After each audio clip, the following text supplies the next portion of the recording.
오늘 예레미야 31장 말씀으로 우리 가운데 오신 그 하나님의 말씀의 은혜가 우리 안에 넘치기를 원합니다. 부모가 자녀들에게 원하는 것은 부모가 자녀를 사랑한 것처럼 너희도 부모를 사랑하라는 것이 아니죠. 왜냐하면 자녀들은 부모의 사랑을 다 알지 못하기 때문입니다. 저도 부모이자 자녀이지만 자녀를 키우며 돌이켜보면 저도 부모님의 사랑을 모르는 자였습니다. 아니, 모를 수밖에 없다 하겠습니다.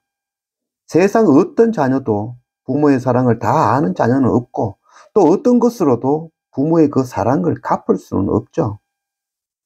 부모가 자녀에게 원하는 것은 내가 주는 사랑을 달라는 것이 아니라 부모의 그 갚을 수 없는 사랑 앞에 입을 가리고 고개를 숙이고 겸손하며 형제를 사랑하고 잘 살기를 바라는 것이죠. 하나님께서 우리에게 바라보시는 것도 동일하다 하겠습니다. 우리가 하나님의 그 사랑을 갚을 수 있을까요? 결코 아니죠. 하나님께서는 그 하나님께서 우리에게 주신 그 사랑을 우리에게 요구하시는 것이 아니죠. 요구하셔도 우리는 절대 그 사랑을 갚을 수는 없죠. 또한 하나님께서 우리에게 공의와 선을 요구하시지도 않죠. 왜냐하면 우리는 결코 공의롭지 않고 선하지 않기 때문입니다. 공의와 선은 오직 하나님의 것이죠. 하나님으로부터 나올 수 있는 것이죠. 하나님께서 우리에게 원하시는 것은 내가 스스로 할 수 없음을 알고 아버지께 돌아오는 것이죠.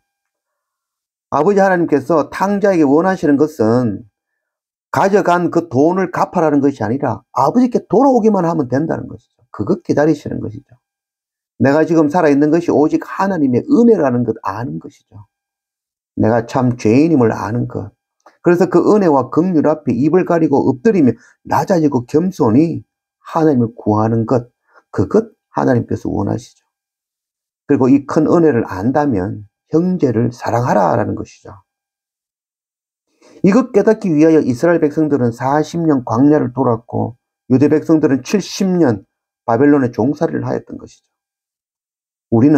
나는 몇 년이 더 걸릴까요? 참 부끄러운 일이죠. 그래서 우리가 날마다 십자가 그 은혜 앞에 엎드리는 그런 우리 모두가 되기를 원합니다. 오늘 1절 말씀에 여호와의 말씀이니라. 그때에 내가 이스라엘 모든 종족의 하나님이 되고 그들은 내 백성이 되리라. 아멘. 더 이상 무슨 말씀이 필요할까요? 오늘은 이 한 절의 말씀으로 마감하려고 합니다.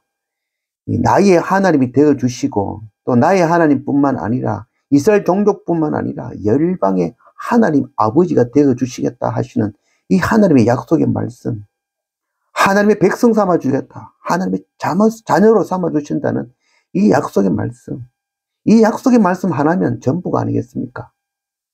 우리가 이 약속의 말씀 붙들고 강하고 담대하게 마지막 그날까지 하나님의 나라 그 본향을 바라보며 자기 십자가 지고 주님의 길을 따라 나아가는 그런 하나님의 자녀된 우리 모두가 되어지기를 원합니다.